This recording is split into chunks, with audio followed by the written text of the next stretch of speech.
पौधा है यार, आप नहीं मानेंगे ये 1 साल का है, लेकिन वल्लाह बा खुदा ये 1 साल का पौधा है।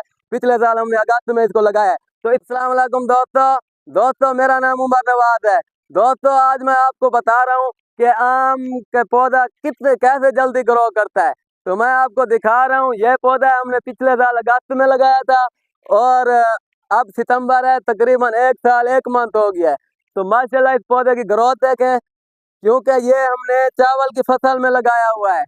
तो जो कहते हैं आम को पानी कम चाहिए, खराब हो जाता है, ये है वो सब फजूल बातें करते हैं। मैं आपको लाइव दिखा रहा हूँ, ये चावल की फसल लगी हुई है और ये देखें ये आम का पौधा है। तो इसकी ग्रोथ देखें, ये 1 साल का पौधा है यार, आप नहीं मानेंगे ये 1 साल का है, लेकिन वल्लाह बा खुदा ये 1 साल का पौधा है।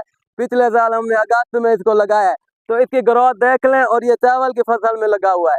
दोस्तों, मेरे चैनल को सब्सक्राइब किया करें, बेल आइकन को दबाया करें, ताकि मेरी हर आने वाली वीडियो आप देख सकें, और मेरी वीडियो को शेयर किया करें।